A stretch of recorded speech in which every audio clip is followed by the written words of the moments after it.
Thanks for staying with us. So our hot topic today is about the Nigeria-South African relationship. So there's a hashtag Ramaphosa must go, which is trending on social media as some South Africans have voiced their dissatisfaction with President Cyril Ramaphosa following his recent announcement of a simplified 5-year visa process for Nigerian nationals. The announcement came at a time when relations between both countries have been quite tense, often reflected in heated exchanges on social media. Critics argue that a relaxed visa policy could exacerbate existing social and economic challenges within South Africa. What are your thoughts on this? I would love to hear from Nigerians living in South Africa, Nigerians here, and probably even South Africans. You can call us on 081 0764 1679 090 241 63440. You can also send us messages on YouTube and on X. We'll be happy to read your messages. This is quite... When I saw some of these videos of South Africans voicing their dissatisfaction, obviously, and the fact that it's quite trending right now, and they're saying that the president must go, although the president has tried to reiterate that he's not opening the doors for all Nigerians, business owners who are willing to come to their country to do business. They're willing to give a 5-year visa such that you don't even need a passport to apply for it. And some have come out to say, what products in Nigeria do we need in South Africa? Others are saying also. So what are your thoughts on this? Because this reminded me, because I always have to go back to where our relationship started from. You know, Nigeria is the last person South Africa should do this way. But what are your thoughts? Let me come to you thoughts before we go into the history. Is there a way to discuss it without discussing Yeah, go ahead. Let's go ahead. Let's see. Because when I read the comments, I didn't even watch the video. I've only read the comments of people's response to the president's decision to ease the process or create a simplified visa process for Nigerians to get into South Africa. My thought was, wow. This is why it is important that we talk about history and we teach history in school. And then I remember going to Rwanda and how Rwandese will tell you that what happened will never happen again because the government made it a conscious thing to teach every Rwandan person the history of what happened, what caused it, and how to prevent it. As long as you don't know who you are, you don't understand the history, you don't understand your legacy, you don't understand your genealogy, you don't understand the strength of who you are, you will fall for anybody's, what's the word, propaganda. The majority of people that shared this comment are young, and they have been led to believe that by fighting each other, because we are all blacks, by fighting each other and overcoming one another or forming we're bigger than one another, you will get to shine. I don't shine from Mariah being down. I only shine better when she's shining. And it's extremely important that we Africans tell ourselves the truth because we are all Africans. Once we leave Africa like this, they don't call you Nigerian, so they don't call you South African. They just say Africa. So the South African person typing and tweeting that a president should go because the president is thinking of Africa as one is someone that needs to be educated and just be pitied, not insulted, which is what Nigerians are now doing. I'm like, let's not get into this Rapolopo fight. It's not worth it. So for me, I just even want to talk about the policy itself and the way, when we first talked about it, when we read it off the newspaper, I remember Nima was a bit hesitant about this new relationship and what they were coming to do and asking that the Nigerian government be, shine your eyes, concerning this. And it's coming from a place where we have seen hate, that has been thrown at Nigerians and Nigeria and all that we represent, specifically by South Africans. And I was hoping that, these policies and these conversations that have started will help foster a better relationship, between these two countries. As we know, we've just left the issue of Miss Universe. We know all the bad blood. What's the word now? The narrative that was, perpetuated during that time. She's Nigerian, her father is Nigerian, she can never be South African. Because of that, they pushed her to the point that girl had to leave that country and run on, her father's, where she comes from, her father's nationality. And it shows you the deep-seated hatred that exists, Resentment. in South Africa against Nigerians specifically. I don't see Nigerians, I've never heard of any Nigerian that just hates South Africa. Never. Instead, we call them out for their lack of knowledge, their lack of understanding of who we are, what we represent for their country, what the relationship truly is. And for me, when I even saw this story and how everyone has reacted, I said, illiteracy will kill Africa. Illiteracy is our problem in Africa. The lack of education and lack of our awareness of who we are, what our story is what will kill us. Now, this policy that has been presented, it was not a policy. South Africa did not give that policy because it just loves Nigeria and wants to help Nigeria. It was looking for things for themselves as well, to build their country as well. It was opening up the borders to business people, people that will go in legally and do business in South Africa that would improve South African economy. But South Africans, because they don't understand that, and I see that across Africa a lot of times, where we put all these sentiments of Nigerians are coming to come and finish our resources. Nigerians are marrying our women. Do you understand? Those are the level of conversation I'm seeing. Things like they're coming to marry our women.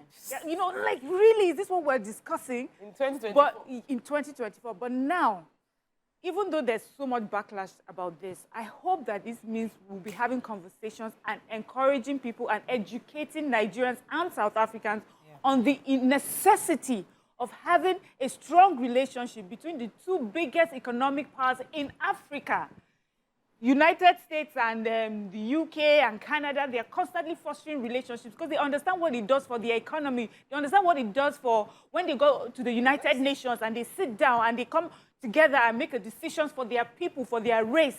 That is how we should start thinking. But the regular African man is thinking about those who are marrying his women and those who are, please. So I just hope that the president does not back down from having a proper conversation to educate his people. Okay, thank you, Miriam. This, I expressed I preempted this. I know that the South Africans are very emotional people. They are not rational people. I say it with all sense of, Auntie? Majority. All sense the ones of, online. all sense of responsibility. So qualify it, all the ones Yes, online. the ones online, okay. Because they are not rational people. Their country right now economically is in their need, just as we are. And it's time for trade alliances to help you boost. Our lithium, we can sell it by ourselves. We can actually bring in investors, build the factories, and make the lithium into batteries here and export it. I don't know why we are not looking that way. That's where I have my grievances with our own government here. Why are we always willing to sell our minerals? Why are we not making it into complex products here so that we let go of this talk? If a South African rain fall inside one person's house, an average South African will blame the Nigerian neighbor who opened shop. I saw a video of one woman saying that why are we the ones selling provisions? As simple as that, because what he named as the Nigerian selling, one said to sell used phones that can be bought on Amazon. Or this thing is a Nigerian thing that is stolen phones. If they smoke drugs on the streets of South Africa, it's a Nigerian that caused it. You see it go, hashtag. We've been hashtagging, and they've been hashtagging us for years. From when, the entire Bode Thomas was taking over, it's been that hashtag. Xenophobia happens, they hashtag us.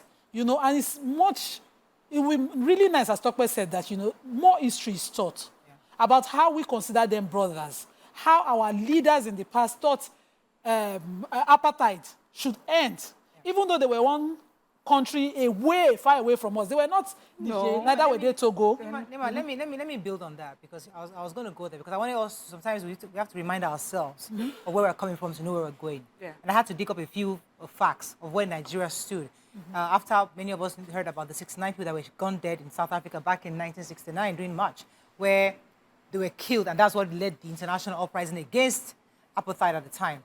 And for decades, Nigeria led the implementation of sanctions against the apartheid-led government in South Africa. But more importantly, aside from what we're doing in the United Nations and the Commonwealth, a few things I dug up, which I thought was important for us to state here, but even Nigerians to know that Nigeria championed the anti-apartheid cause at the Common Health, taking a leading role in economic sanctions against the country. More importantly, Nigerians Let me read it from here. I wanted to read a specific part of it, where it said Nigerian students contributed financially towards the education of black South Africans. The Nigerian High Commission in Botswana issued hundreds of Nigerian passports to South Africans who had fled the country, and even the Nigerian civil servants contributed portions of their salaries to the South African Relief Fund, which supported the anti-apartheid movement and was popularly known as the Mandela tax. In addition, hundreds of South Africans studied in Nigeria, many of whom went on to occupy key positions in government, private sector, and academia across South Africa eventually. So we were the big brother they needed during that season, because there was absolutely nobody to help to defend them at the Commonwealth. We had the leadership. And we, even aside from what the government was doing, Nigerians themselves, using part of their money to support their black brothers. Now, over the years, for various factors, the relationship was strained for different reasons. But that's what somebody said, that we need to go back to history because we are more closer than divided. But it's always also good. Look at the other side. So I have seen the Nigerian side where we are the big brothers. Come to you, one second, Imam. We are the big brothers, and we deserve some kind of a relationship. However, on the South African side, some have expressed that you've come to our nation. We opened our borders to some of you. Some of you have done some illegal work. Some of you have held businesses that you didn't hire our own people. That you've somewhat isolated yourselves from us. So they're both sides. So I have seen there are different issues here from our own side and their own side. It's important for us to come find a middle ground. Let me just land on something I was saying. So there's a policy, we had our foreign policy and our African policy at the time that protected them. But there was a Nigerian, so just as you mentioned, a Nigerian, how he sees a fellow South African. Yes. Whether South Africa or anybody, Nigeria continued to offer home. What's his name? The former president, Mandela, was housed by Nnamdi Azikiwe in Nigeria here when he needed. And nobody was deliberately not taught in their schools. So an average Nigeria, the competition started economically when a hustling Nigerian gets on the streets in South Africa and makes a living.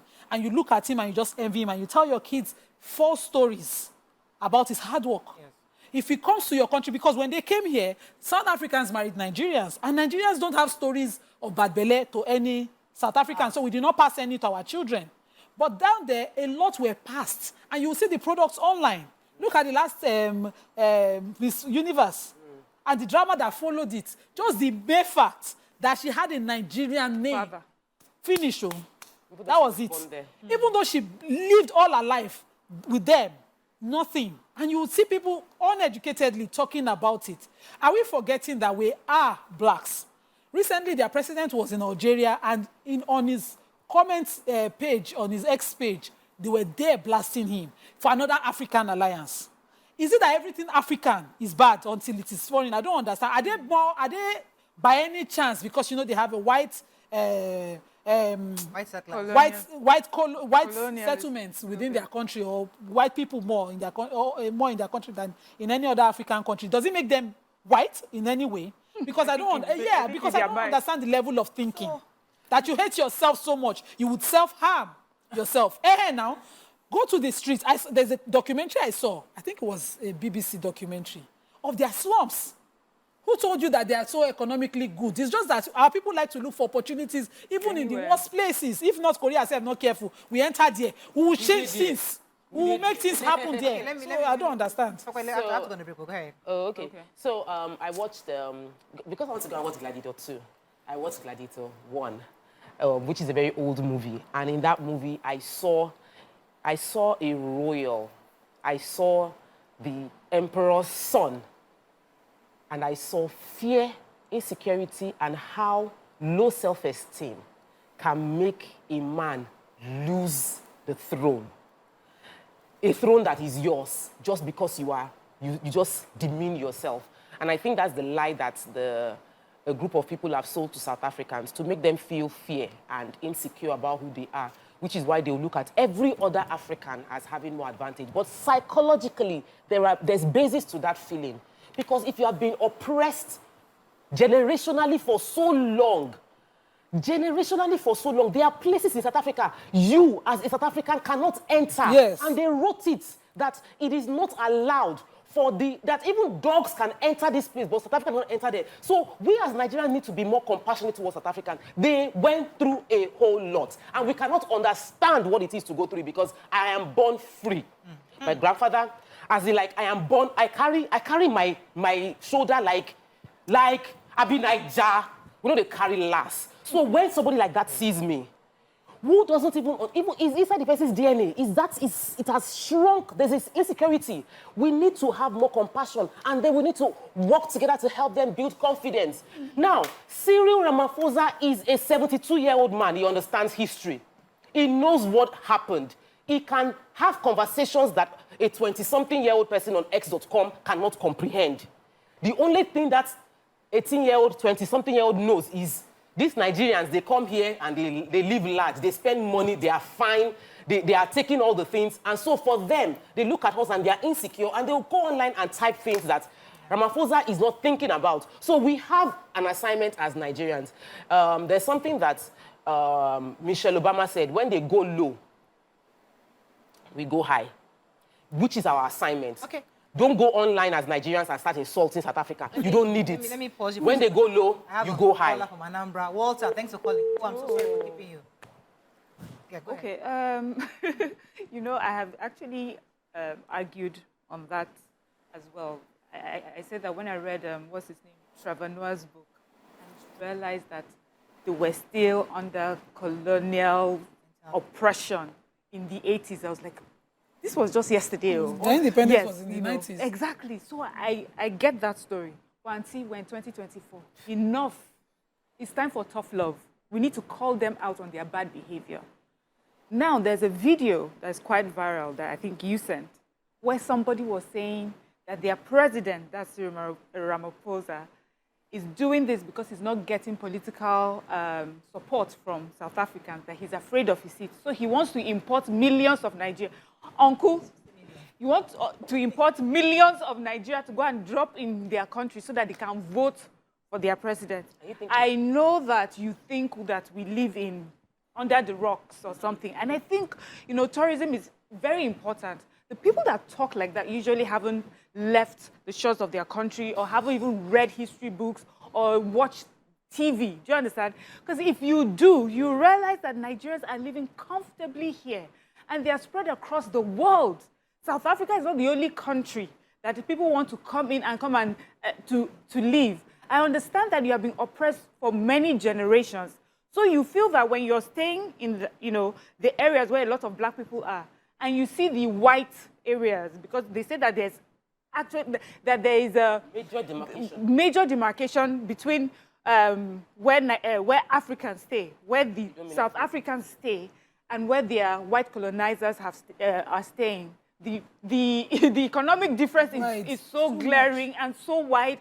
And so for them, they think we that were here were getting little crumbs from these white people. If Nigerians come with their smartness and their way they are going to get into that community, which they already are because they have houses in those areas as well. And then they feel that is how it's going to stop them from getting anything. We just need now to show them tough love and educate them on what it means for Nigeria and South Africa to come together for the good of the African man in South Africa, in Nigeria, and across Africa. That is what they need to understand going forward. We've got a very short break. When we come back, we continue this conversation and open our phone lines. Stay with us. We'll be right back.